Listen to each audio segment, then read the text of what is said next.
শুভ সকাল। আসসালামু আলাইকুম। সূরা আনাম। যারা আমার আয়াতকে মিথ্যা জানে তারা বধির ও মূল, তারা আছে গভীর অন্ধকারে। আল্লাহ যাকে চান পথভ্রষ্ট করে দেন আর যাকে চান সঠিক পথে স্থাপন করেন।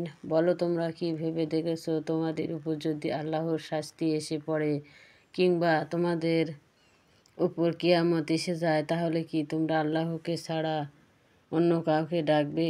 বলো না, তোমরা যদি সত্যবাদী হও, বরং এমন অবস্থায় তোমরা একমাত্র তাকেই ডেকে থাকো, অতঃপর ইচ্ছে করলে তিনি তা দূর করে দেন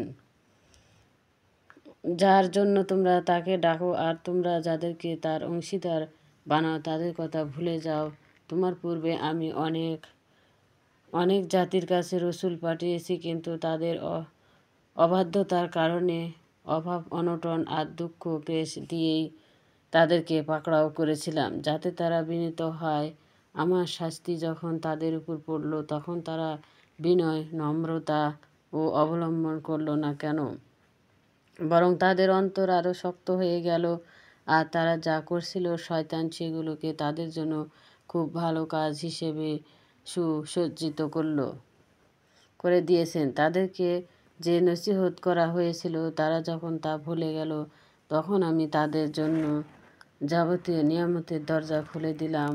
পরিশেষে তাদেরকে যা দেওয়া হলো তাতে তারা যখন আনন্দে মেতে উঠল, হঠাৎ করে তাদেরকে ধরে বসলাম। যখন যাবতীয় কল্যাণ থেকে তারা নিরাশ হয়ে গেল, অতঃপর যারা জুলুম করেছিল তাদের শিকড় কেটে দেওয়া হলো, আর সমস্ত প্রশংসা বিশ্ব জগতের প্রতিপালকের জন্য। হে রসূল, বলো, তোমরা কি ভেবে দেখেছ আল্লাহ যদি তোমাদের শ্রবণ শক্তি আর দর্শন শক্তি কেড়ে নেন আর তোমাদের অন্তরে মোহর লাগিয়ে দেন, তাহলে আল্লাহ ছাড়া আর কেউ ইলাহি আছে সেগুলো তোমাদেরকে ফিরিয়ে দিবে?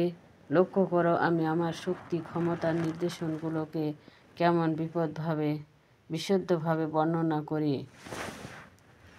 কিন্তু তা সত্ত্বেও তারা মুখ ফিরিয়ে নেয়। বলো, তোমরা কি চিন্তা করে দেখেছো যদি তোমাদের কাছে আকস্মিক বা প্রকাশ্য আল্লাহর শাস্তি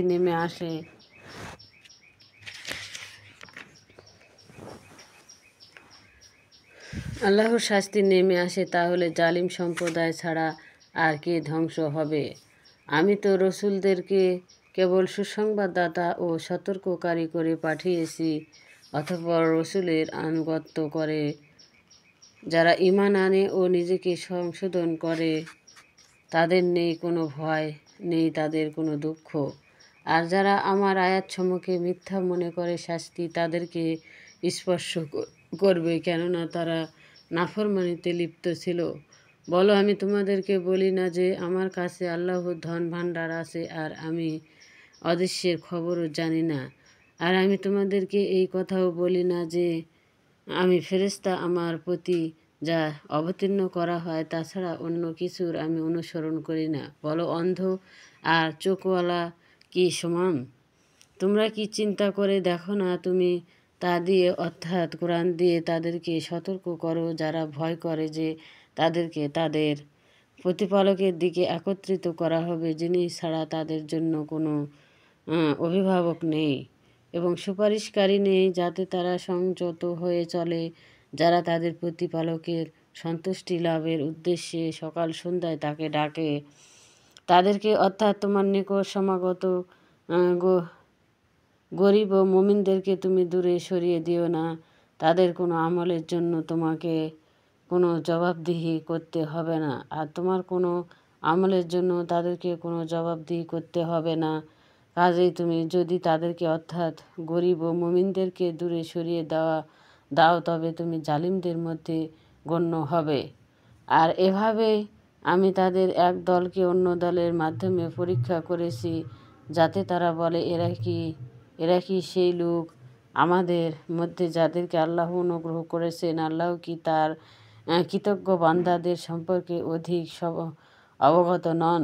আমার আয়াতে বিশ্বাসী লোকেরা যখন তোমার কাছে আসে, তখন তাদেরকে বলো, তোমাদের প্রতি সালাম। তোমাদের প্রতিপালকের দয়া ও রহমতের নীতি নিজেদের প্রতি অবধারিত করে নিয়েছেন। আর তা হচ্ছে যদি তোমাদের কোনো ব্যক্তি না জেনে অন্যায় পাপ করে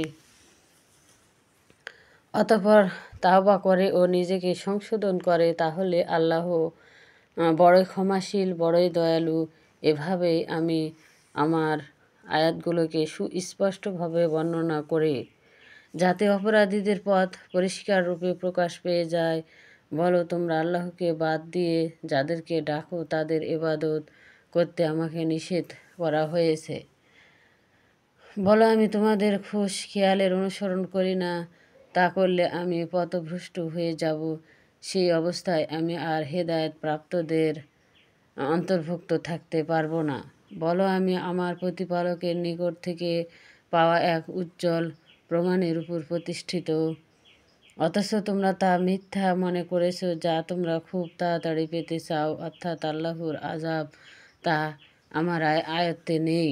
হুকুম হুকুম বা অকৃতজ্ঞের মালিকানা আল্লাহ ছাড়া কারো কাছে নেই।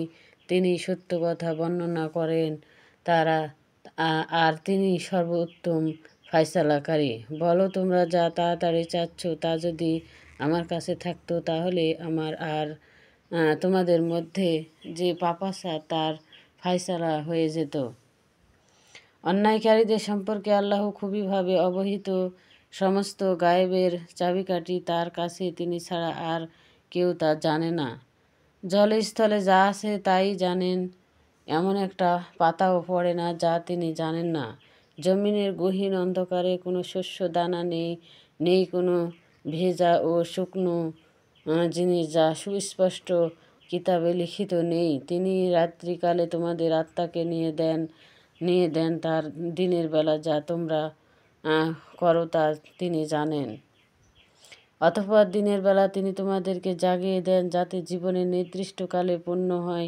অতঃপর তার পানেই তোমাদের প্রত্যাবর্তন। অতঃপর তিনি তোমাদের নিকট বর্ণনা করে দিবেন যা তোমরা করেছিলে। তিনি তার বান্দাদের উপর পূর্ণ কর্তব্যশীল, আর তিনি তোমাদের উপর রক্ষকও নিযুক্ত করেন।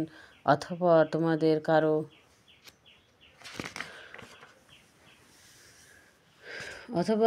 কারো মৃত্যুর সময় উপস্থিত হলে আমার প্রেরিতগণ ফেরেশতারা তার মৃত্যু ঘটায়। নিজেদের কর্তব্য পালনে তারা বিন্দুমাত্র ত্রুটি করে না। অতঃপর তাদেরকে তাদের প্রকৃত প্রতিপালকের নিকট ফিরিয়ে নেওয়া হবে। সাবধান তারই, আর তিনি হিসাব গ্রহণে সর্বাপেক্ষা ত্বরিতগতি।